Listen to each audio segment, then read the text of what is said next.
का पाठ हबक्कूक नबी का ग्रंथ अध्याय 1 वाक्य संख्या 12 से अध्याय 2-4 तक।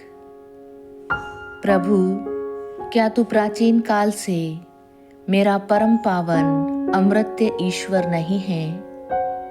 प्रभु, तूने अपनी दंडाज्ञा को पूरा करने के लिए उस खलदेई जाति को नियुक्त किया है। हमारी चट्टान, तूने हमें दंडित करने के लिए उसे खड़ा किया है। बुराई तेरी पवित्र आंखों में गड़ती है, अन्याय तुझसे नहीं देखा जाता। तो तू दुष्टों का विश्वासघात क्यों सहता है? जब वे धर्मियों को निगल जाते हैं तो तू यह देखकर क्यों चुप रहता है? तू मनुष्यों के साथ ऐसा व्यवहार करता है मानो वे समुद्र की मछलियां हो अथवा रेंगने वाले जीव जंतु जिनका कोई स्वामी नहीं। खलदेई उन्हें कंटिया से निकालता, जाल से खींच लेता और अपने टोकरे में जमा करता है।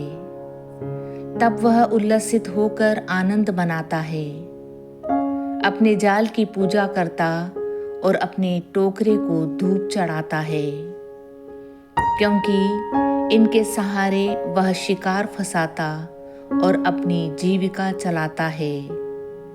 क्या वह सदा अपनी तलवार खींचकर निर्दयता पूर्वक राष्ट्रों का वध करता रहेगा?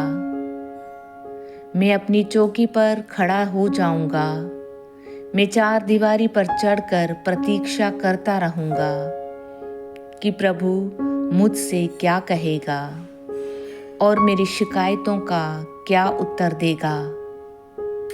प्रभु ने उत्तर में मुझसे यह कहा, जो दृश्य तुम देखने वाले हो उसे स्पष्ट रूप से पाटियों पर लिखो, जिससे सब उसे सुगमता से पढ़ सकें, क्योंकि वह भविष्य का दृश्य है जो निश्चित समय पर पूरा होने वाला है। यदि उसमें देर हो जाए तो उसकी प्रतीक्षा करते रहो, क्योंकि वह अवश्य ही पूरा हो जाएगा। जो दुष्ट है वह नष्ट हो जाएगा, जो धर्मी है वह अपनी धार्मिकता के कारण सुरक्षित रहेगा। आज का सुसमाचार संत मत्ती अध्याय 17 वाक्य संख्या 14 से 20 तक। जब वे जनसमूह के पास पहुंचे तो एक मनुष्य आया और ईसा के सामने घुटने टेक कर बोला, प्रभु, मेरे बेटे पर दया कीजिए, उसे मिर्गी का दौरा पड़ा करता है। उसकी हालत बहुत खराब है और वह अक्सर आग या पानी में गिर जाता है।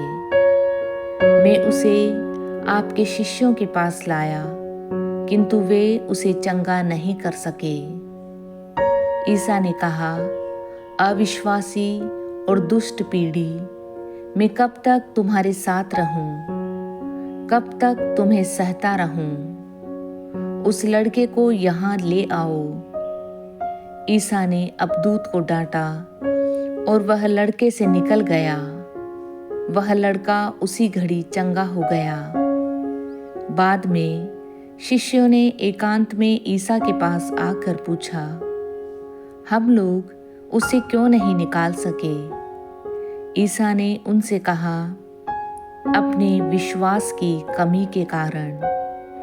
मैं तुमसे कहता हूँ, यदि तुम विश्वास राई के दाने के बराबर भी करो और तुम इस पहाड़ से कहो, यहाँ से वहाँ तक हट जा, तो वह हट जाएगा और तुम्हारे लिए कुछ भी असंभव नहीं होगा।